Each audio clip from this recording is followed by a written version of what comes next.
Husband कहले सबुदिन तुम फूलकोबी को गोटे प्रकार भजा कर आज टी डिफरेंट कर कहली हाँ ठीक अच्छे मुझे किसी डिफरेंट करके तुमको देवी पूरा हाथ चाटिकी खाईदब। चलते ए आरंभ करा आज रेसिपी। तो फास्ट फूलकोबी को नहीं पूरा छोट छोट कर काटिदेची हलदी पानी भल भाव धोई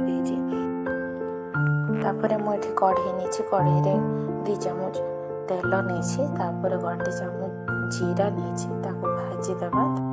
गोटे छोट साइज प्याज को काटिकी रखी भी भाजी देती बेसी समय भाजबेनि हल्का भाजबे।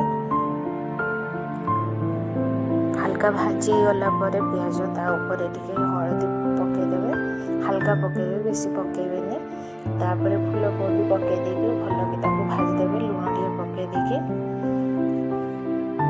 ढांकुणी देकी 2 मिनिट सिझाक छाड़देवे।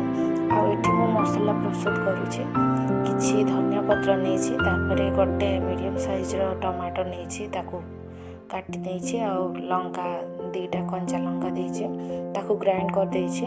ये आमर फूलकोबी भल कि भाजी है जो पेस्ट मु करके रखी थी मुझे पकईदेली या किसी समय भाजी नियंतु भाजी सर्व करंतु गरम गरम।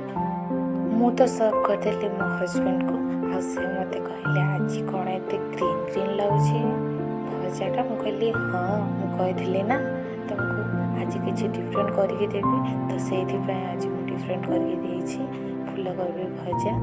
आशा कर भिडियो पसंद आसो जदि पसंद आसो भिडियो को लाइक करबे।